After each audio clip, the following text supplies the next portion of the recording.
ito ay inspired sa inyo. Alam niyo kung bakit? Tuwing nagsispill ako, laging may sumisigaw, "Tama ka na!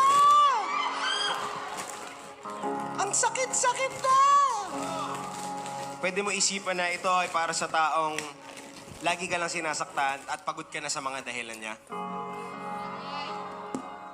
Na minsan kailangan mong piliin yung peace mo kaysa yung mapagod ka kakapaliwanag sa taong ayaw namang umintindi sa'yo.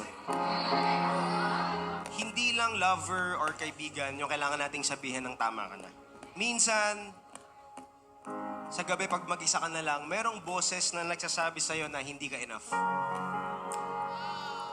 Merong boses na magsasabi sa'yo, alam mo, wala kang kwenta.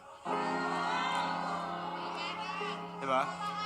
May boses na magsasabi sa'yo, alam mo, ang hirap mong mahalin.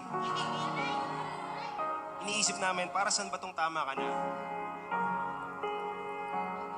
Ito ay para sabihin sa boses na yon na tama ka na. Dahil hindi ikaw ang magdidesisyon kung sino ako, anong maaabot ko, anong mararating ko, anong value ko. In moments where you feel that there's this voice talking to you all the time, pwede mong sabihin sa kanya, tama ka na. Hindi mo na ako paglalaroan. You don't control me anymore. Tama ka na sa iyong mga alabay.